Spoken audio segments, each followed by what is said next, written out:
Behind every quiet little town, there is always a dark secret hidden away. Rosenheim, an old town in West Germany, is known for its narrow cobbled streets, Gothic houses, and winding canals.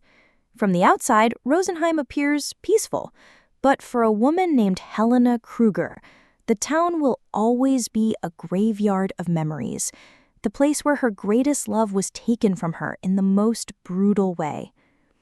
Helena was born in the summer of 1950 in a small village on the outskirts of Rosenheim. Her childhood was far from idyllic. Her father was a harsh factory worker who often came home angry, while her mother was a submissive woman who lived only to serve. From an early age, Helena learned that the world could be cruel and that love was a rare commodity. As a teenager, she tried to escape that shadow. She married young, hoping to find love that could heal her old wounds. But her marriage fell apart. She had to give up her first 2 children for adoption, a decision that would haunt her for the rest of her life. For her, it was the greatest failure, a betrayal of her nature as a mother. However, God gave her one more chance, Sofia. Sofia was born like a light in the darkness. Soft blonde hair, clear blue eyes, a cheerful laugh that could erase all burdens. Helena promised she would never let this child go. Sofia was her heart, the reason she woke up every morning, the reason she kept breathing in this cold world.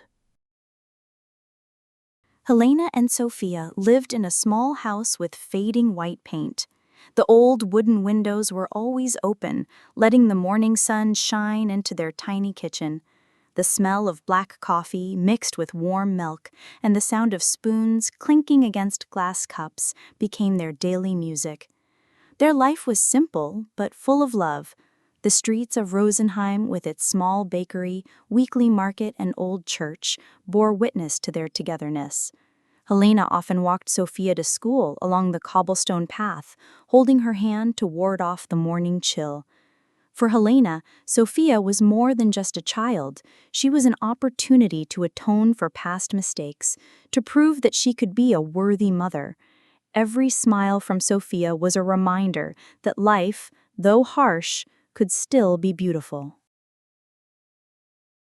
May 5, 1980. The spring sun was shining brightly. It seemed like a normal day. Sofia left for school with a small backpack decorated with sunflowers. Helena waved from the window, feeling the same way she did every morning: pride, love, and gratitude. But that afternoon, everything changed. Sofia didn't come home. The clock kept ticking, and every minute added to the panic. Helena ran to the school, asked the teachers, searched the park, knocked on neighbors' doors. No one had seen Sofia. That night, she sat on the edge of the bed, clutching Sofia's favorite doll. Her tears broke through in loneliness. She felt a void she had never known before, a fear that froze her bones. The next morning, the news came. The police found a cardboard box by the Rosenheim Canal. Inside, Sofia's small body lay stiff. The world collapsed in an instant. Helena lost her reason for living. No words could describe the devastation of a mother who had to see her child's body in such a state. In her heart, only one sentence echoed: "I failed to protect you." The perpetrator was quickly identified: Victor Lang, a 35-year-old butcher with a criminal history as a child predator. He had undergone voluntary castration, but the hormone therapy he was undergoing caused his dark desires to return. Victor was not just a murderer. He was a symbol of the failure of the law, the failure of the system, the failure of society to protect the weak. In his confession, he even tried to turn the tables, accusing Sofia of trying to blackmail him. That accusation was not only a lie, but also the final insult to the little girl who couldn't even defend herself. For Helena, the wound became a burning ember. hatred and loss mixed into something bigger than herself. March 1981, Victor's trial began. The Rosenheim District Court building stood majestically, with tall pillars and cold stone walls. From the outside, it looked like a symbol of justice. But for Helena, inside, justice felt like a cheap charade. She sat in the audience, her eyes red from endless tears. In front of her, Victor sat with a blank expression, as if he had never done anything wrong. The defense attorney argued on medical grounds, talking about hormones, psychological disorders, and inability to control himself. Every word that came out of their mouths was poison. It felt like watching a drama where the victim was never really heard.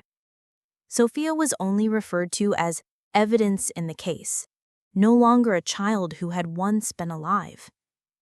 Helena felt something growing inside her, a conviction that this trial would never deliver justice. What is the meaning of justice when the law cannot protect those we love? What is the meaning of the law when a 7-year-old child must return to the earth, not to a home? And what is the meaning of life when a mother loses her reason to breathe? March 6, 1981, the third day of the trial, Helena arrived with heavy steps. Hidden in her bag was a small pistol. The courtroom was filled with reporters, the sound of camera shutters clicking like heartbeats.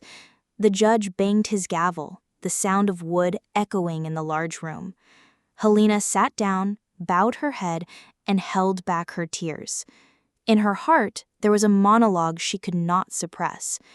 If the law cannot provide justice, then I myself must enforce it. She stood up. Her hand rose. The sound of gunshots filled the room. 7 bullets were fired. Victor's body collapsed, blood flowing on the marble floor of the courtroom. The room descended into chaos. People screamed, chairs overturned, journalists ran. But amid the chaos, Helena stood still. She did not flee. She did not regret it. She only felt silence, for the first time since Sofia's death. Germany was in an uproar. The media wrote about the mother's revenge. Helena's photo was splashed across the front pages of newspapers, her face covered in wounds, but also full of determination. The public was divided. Some praised her, calling her a hero, a mother who dared to uphold justice when the law failed. Others condemned her, calling her a criminal, proof of the dangers of taking the law into one's own hands. Moral questions divided the nation. Did Helena do the right thing, or did she open the door to chaos? Justice, in the end, is a fragile concept. Is it merely a written rule, or a feeling in the hearts of wounded people? The greatest irony came. Helena, once a victim's mother, now sat in the defendant's chair. The court handed down a sentence, 6 years in prison for murder and illegal possession of a weapon. However, she only served 3 years. For many people, the punishment was light. For others, it was still too harsh for a mother who had lost her child. Helena was released from prison, but her life was never the same. The wound never healed. Helena tried to start a new life. She got married and moved abroad, but the emotional scars swallowed her wherever she went. Her marriage fell apart. Her body weakened. Pancreatic cancer was the end of a long journey filled with sorrow. As death approached, Helena returned to Rosenheim. She asked a journalist to record her final days. She did not want to be remembered as a hero, nor as a criminal. She only wanted to be remembered as a mother who loved her child in the wrong way, but sincerely. On September 17, 1996, she passed away. Helena was buried beside Sofia, 2 graves side by side, wildflowers growing around them, the autumn wind blowing gently. The story of Helena Krüger is a story of love, loss, and the thin line between justice and revenge. It proves that a mother's love can transcend the law, transcend morality, even transcend her own life. But this story also leaves behind questions that can never be answered. Was what she did right? Is the law higher than a mother's love? Or is love itself the purest form of justice? In the end, there is no definitive answer. There is only a bitter lesson. When the law fails to protect, human wounds can turn into weapons, and blood becomes the final language of love that can no longer be spoken.